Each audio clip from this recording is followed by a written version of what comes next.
कौन देता है किसी का साथ उम्र भर? कौन देता है किसी का साथ उम्र भर?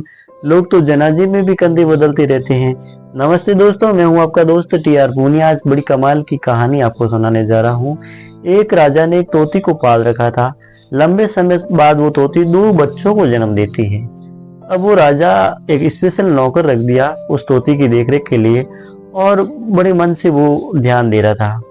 अब वो तोती के दोनों बच्चे धीरे धीरे बड़े होने लग जाते हैं। लेकिन दोस्तों, होता कुछ यूं है कि तोती का एक बच्चा तो आसमान तले उड़ने लग जाता है, लेकिन दूसरा बच्चा वो वहीं का वहीं जमीन पर बैठा रहता है, वो उड़ ही नहीं पाता।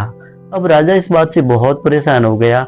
उन्होंने अपने राज दरबार में सभी को ऐलान कर दिया कि कोई भी इस तोती के बच्चे को उड़ा पाए, उन्हें मैं मुंह मांगा इनाम दूंगा।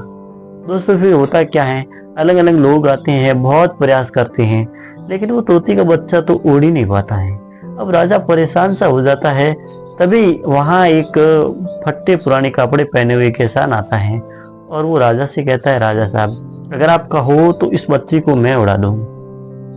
अब राजा ने कहा, मैं तो वैसे ही बहुत परेशान हूँ, अगर इसको उड़ा पाए तो मेरे लिए तो ये बहुत खुशी की बात है।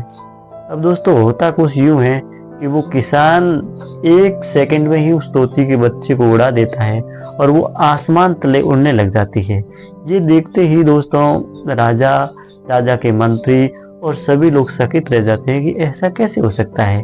हमने इतने प्रयास किए, इतने जतन किए, बहुत से लोगों को बुलाया, लेकिन ये तोती का बच्चा तो उड़ ही नहीं पाया, लेकिन इस किसान ने एक सेकंड में कैसे उड़ा दिया।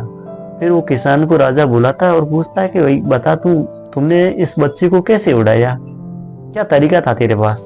तब उस किसान ने बड़ी विनम्रता से जवाब दिया दोस्तों, कि जिस डाल पे ये तोती का बच्चा बैठा था, मैंने उसी डाल को ही काट दिया।